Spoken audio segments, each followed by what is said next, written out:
Ultimately তো এগুলো BJP দালালি করতে গেছে, বিজেপির দয়ায় এরা থেকে যাচ্ছে। তাহলে রণকৌশলের আবার কি আছে? বিজেপির আশ্রয় নিয়ে জনপ্রতিনিধিত্ব, কেউ এমএলএ, কেউ এমপি, এগুলো বাঁচাবার চেষ্টা করছে। তৃণমূলের হয়ে জিতে বাঞ্চব গদ্দাস 20 জন সাংসদ তারা গেছেন ওখানে। ওখানে কি আছে? বাঞ্চব গদ্দাস ওখানে গেছেন, বিজেপির নেতাদের সঙ্গেই বৈঠক করে গেছেন। আবার বিজেপির নেতা, বাংলার মুখ্যমন্ত্রী, তাদের সঙ্গেই বসবে। নতুন কি আছে এর মধ্যে? নতুন কিচ্ছু নেই। মানুষের জন্য কাজের সঙ্গে কি সম্পর্ক? এমপির কাজ কি? এমপির কাজ কোন বিরোধী বলে কোন এমপি থাকে না, এটা কোনো কাজের কথা হলো? যদি সৎ সাহস থাকতো মমতা বন্দ্যোপাধ্যায় সামনে গিয়ে দেখা করে প্রণাম করে বলে আসতে পারত। যদি সৎ সাহস থাকতো যে আমি কাজ করার জন্য যাচ্ছি, তাহলে মমতা বন্দ্যোপাধ্যায়ের পায়ে হাত দিয়ে প্রণাম করে বলে আসতো, দিদি কৃতজ্ঞ, আজীবন কৃতজ্ঞ, আপনারা আমাদের গোটা জীবনের পরিচয়ের ব্যবস্থা করে দিয়েছেন, এখন যাচ্ছি আরো কাজ করবো বলে। মুখ দেখাবার নৈতিক সাহসটা ওদের নেই। কিসের কাজ করবে? মানুষ 24 সালে এমপিদের যে পাঠিয়েছে, 5 বছরের জন্য পাঠিয়েছে, 29 অব্দি। তৃণমূল কংগ্রেসের কর্মীরা আক্রান্ত হচ্ছে, পাশে দাঁড়ানো যেত না। বিরোধী বলে কিছু হয় না। বিরোধী তো সব জায়গায় সব দল থাকতেই পারে বিরোধী। এরা নানা অঙ্কে ক্ষমতার কাছাকাছি থাকতে চাই, ক্ষমতার কাছাকাছি থাকতে চাই, সেই কারণে গেছেন বিজেপি বিরোধী ভোট নিয়ে। এই যে আমাদের বাঞ্চ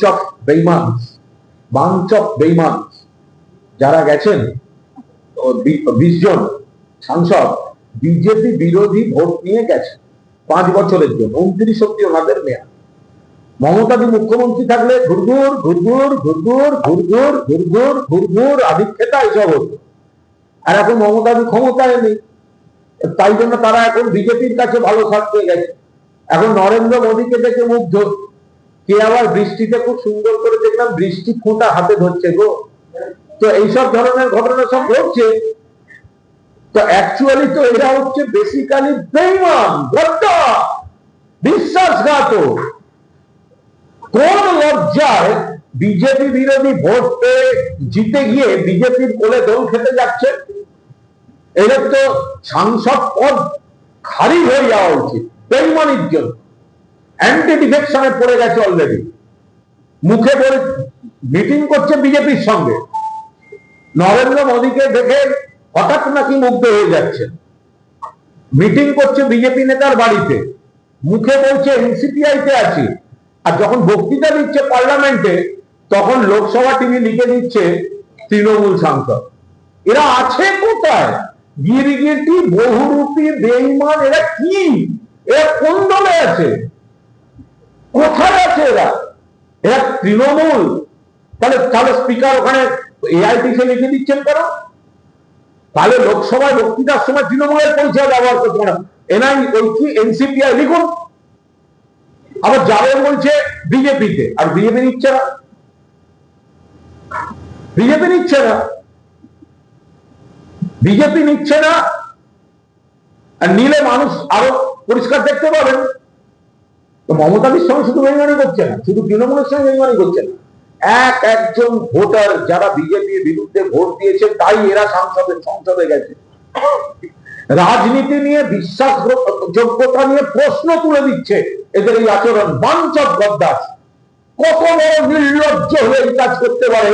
এইখানে তৃণমূলের যখন প্রার্থী হয়ে গেছে মমতাদির পাশে, এদের সব দেখুন না, এদের গত 1 মাস আগের এদের সমস্ত বিবৃতিগুলো দেখুন। মমতাদির পাশে ছবি।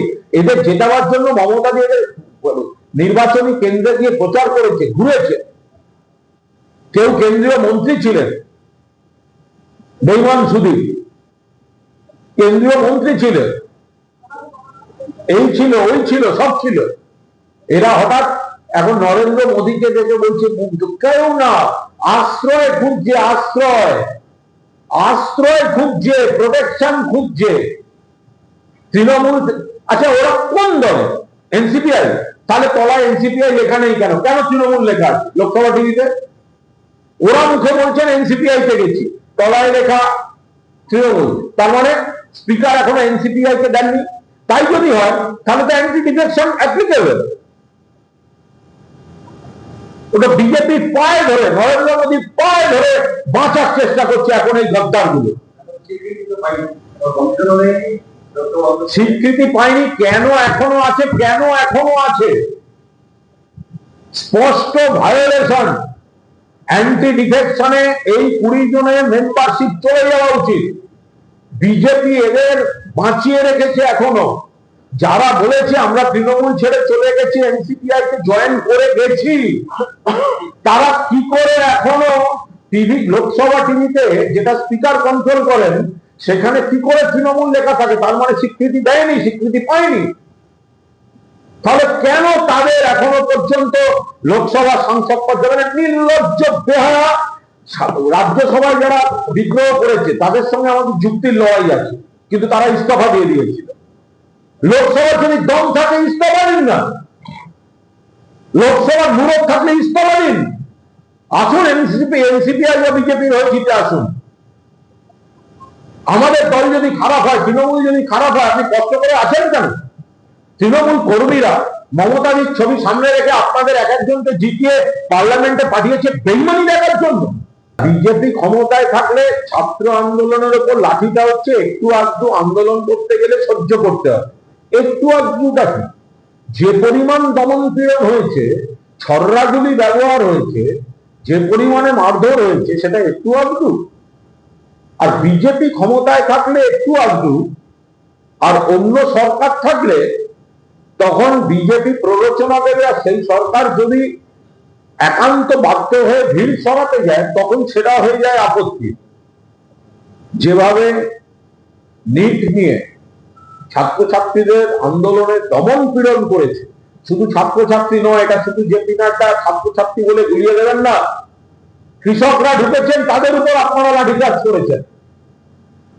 সোনার মেয়েরা কুস্তিগির, তাদের অভিযোগ ছিল বিজেপির একজন সাংসদের বিরুদ্ধে, তারা উই ওয়ান্ট জাস্টিস বলেছিল, তাদের উপর পুলিশি নির্যাতন হয়েছে। আজকে ছাত্রদের উপর হচ্ছে।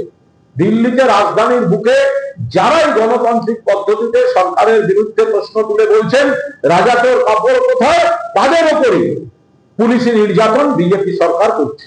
যদি একটা নতুন জিনিস চালু হয়েছে, যে ফাঁকের অভিযোগ আসছে, অনেক ফাঁক আগের সরকারই ভরাট করেছেন, আবার যদি কোনো ফাঁক থেকে থাকে সেটা চলতি সরকার ভরাট করতে করতে এগোবে, খুব স্বাভাবিক ব্যাপার।